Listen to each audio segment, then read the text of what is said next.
ತುಂಬ ಅಂದರೆ ತುಂಬಾ ಸುಲಭವಾಗಿ ಮಾಡುವಂತಹ ಮತ್ತು ತುಂಬಾ ರುಚಿಯಾಗಿರುವಂತಹ ಒಂದು ಆರೋಗ್ಯಕರವಾಗಿರುವಂತಹ ಬ್ರೇಕ್ಫಾಸ್ಟ್ ರೆಸಿಪಿ ಮಾಡ್ತಿದ್ದೀನಿ.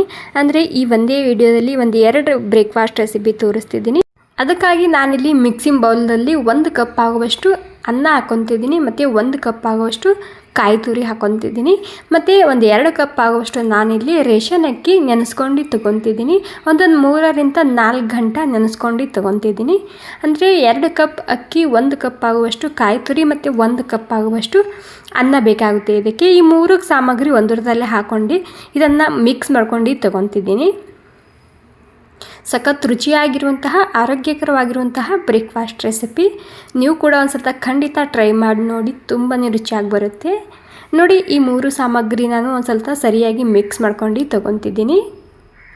ಇವಾಗ ಇದನ್ನು ನಾನು ರುಬ್ಕೊಂಡು ತೊಗೊತಿದ್ದೀನಿ. ಹೀಗಾಗಿ ಇಲ್ಲಿ ಮಿಕ್ಸಿಂಗ್ ಬೌಲ್ ತೊಗೊಂಡಿದ್ದೀನಿ, ಅದರಲ್ಲಿ ಹಾಕ್ಕೊತಿದ್ದೀನಿ ಮಿಕ್ಸಿಯಲ್ಲಿ.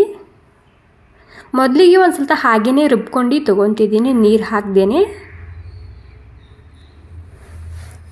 ನೋಡಿ, ಒಂದು ಸ್ವಲ್ಪ ಹಾಗೆ ರುಬ್ಕೊಂಡು ತೊಗೊಂಡಾಗಿದೆ. ಇವಾಗ ಇದರಲ್ಲಿ 2 ಚಮಚ ಆಗುವಷ್ಟು ಎಣ್ಣೆ ಹಾಕ್ಕೊತಿದ್ದೀನಿ ಮತ್ತು ಅರ್ಧ ಚಮಚ ಆಗುವಷ್ಟು ಈಸ್ಟ್ ಹಾಕ್ಕೊತಿದ್ದೀನಿ. ಅಂದರೆ ಈಸ್ಟ್ ಅಂದರೆ ನಾವು ಬ್ರೆಡ್ಡಿಗೆ ಹಾಕ್ತೀವಲ್ಲ, ಅದೇ ಈಸ್ಟ್ ಅದ ಇದು.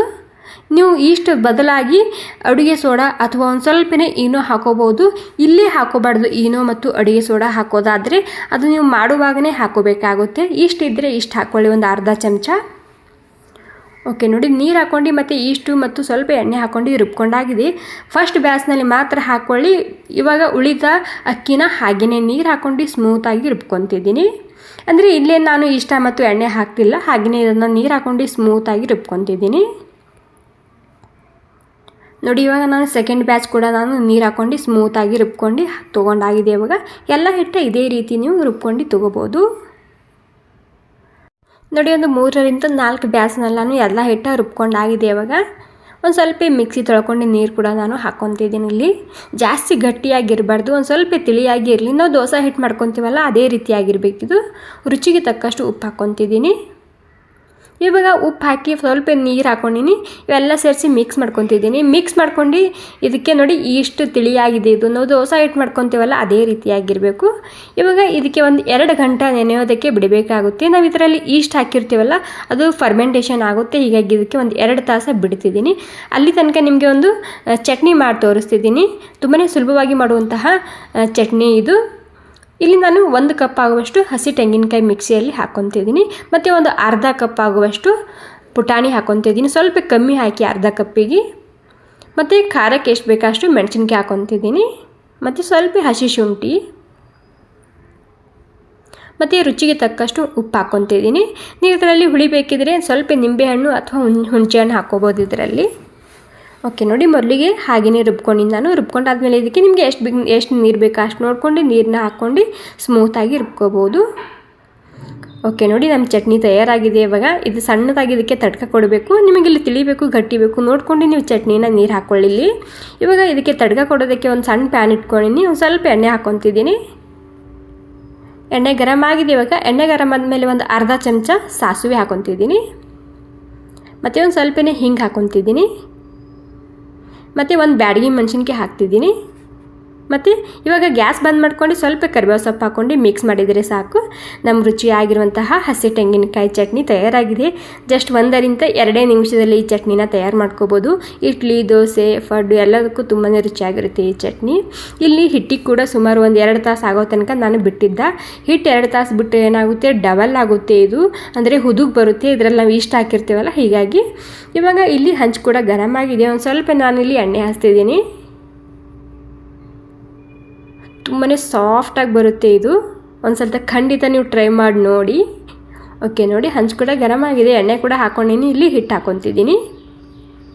ಸ್ವಲ್ಪ ಕಮ್ಮಿನೇ ಹಾಕೋಬೇಕಾಗುತ್ತೆ. ನೀವು ಮೊದಲೇ ಇಷ್ಟು ಹಾಕಿಲ್ಲ ಅಂದರೆ ನೀವು ಇದರಲ್ಲಿ ಇವಾಗ ಮಾಡುವಾಗಲೇ ಸ್ವಲ್ಪ ಈನೋ ಅಥವಾ ಅಡುಗೆ ಸೋಡಾ ಹಾಕ್ಕೊಂಡು ಮಾಡ್ಕೊಬೋದು ಈ ರೆಸಿಪಿ.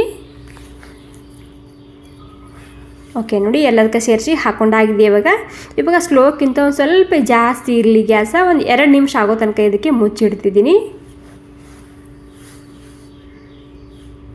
ನೋಡಿ, ಇವಾಗ 2 ನಿಮಿಷ ಆಗಿದೆ. 2 ನಿಮಿಷ ಆದಮೇಲೆ ಮೇಲೆ ಮತ್ತೆ ಒಂದು ಸ್ವಲ್ಪನೇ ಒಂದೊಂದು ಹನಿ ಎಣ್ಣೆ ಹಾಕಿದನ್ನು ಮತ್ತೆ ಉಲ್ಟಾ ಹಾಕ್ಕೊತಿದ್ದೀನಿ.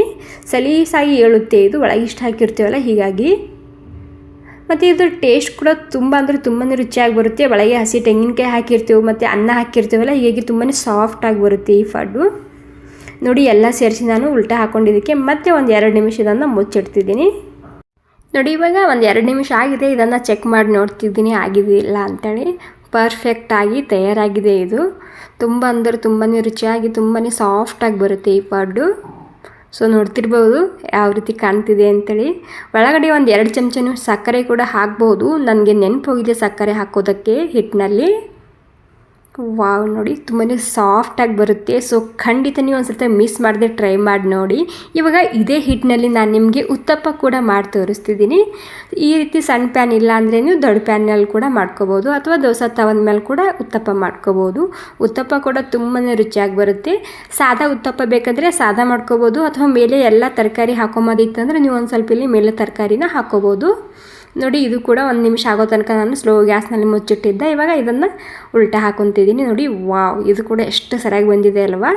ಸೊ ನೋಡಿದ್ರೇ ನಿಮ್ಗೆ ಗೊತ್ತಾಗ್ತಿರ್ಬೋದು ಎಷ್ಟು ಸಾಫ್ಟಾಗಿ ಬಂದಿದೆ ಅಂತೇಳಿ, ಎಷ್ಟು ಸರಿಯಾಗಿ ಬಂದಿದೆ ಅಲ್ವಾ. ಓಕೆ, ನೋಡಿ ಈ ಒಂದೇ ಹಿಟ್ಟಲ್ಲಿ ಉತ್ತಪ್ಪ ಕೂಡ ಹಾಕೋಬೋದು ನೀವಿಲ್ಲಿ, ಅಥವಾ ನಿಮಗೆ ಈರುಳ್ಳಿ ಉತ್ತಪ್ಪ ಬೇಕಂದರೆ ಈರುಳ್ಳಿ ಉತ್ತಪ್ಪ ಕೂಡ ಮಾಡ್ಕೋಬೋದು. ಮಕ್ಕಳಿದ್ರೆ ಸಾದಾ ಉತ್ತಪ್ಪ ಮಾಡಿಕೊಡಿ, ತುಂಬಾ ಇಷ್ಟಪಟ್ಟು ತಿಂತಾರೆ. ಮತ್ತು ನಿಮಗೆ ಇದರಲ್ಲಿ ಪಡ್ ಇಷ್ಟ ಆಯಿತು ಅಥವಾ ಉತ್ತಪ್ಪ ಇಷ್ಟ ಆಯಿತು ಅಂತ ನನಗೆ ಕಮೆಂಟ್ ಮಾಡಿ ತಿಳಿಸಿ. ಮತ್ತು ಈ ರೆಸಿಪಿ ನಿಮಗೆ ಸ್ವಲ್ಪನಾದರೂ ಇಷ್ಟ ಆಗಿದ್ರೆ ಒಂದು ಲೈಕ್ ಮಾಡೋದು ಮಾತ್ರ ಮರಿಬಾರ್ದು. ನೋಡಿ ಎಷ್ಟು ಸಾಫ್ಟಾಗಿ ಬಂದಿದೆ ಅಲ್ವಾ. Okay, thank you so much. So ಖಂಡಿತ ಒಂದು ಸ್ವಲ್ಪ ಟ್ರೈ ಮಾಡಿ ನೋಡಿ. ಮನೆಯಲ್ಲಿ ಎಲ್ಲರಿಗೂ ತುಂಬಾ ಇಷ್ಟ ಆಗುತ್ತೆ. ತುಂಬ ಅಂದರೆ ತುಂಬಾ ಸಾಫ್ಟಾಗಿ ಬಂದಿದೆ ಈ ಪಡ್ಡು. Okay, thank you so much ಮತ್ತೊಮ್ಮೆ ಎಲ್ರಿಗೂ.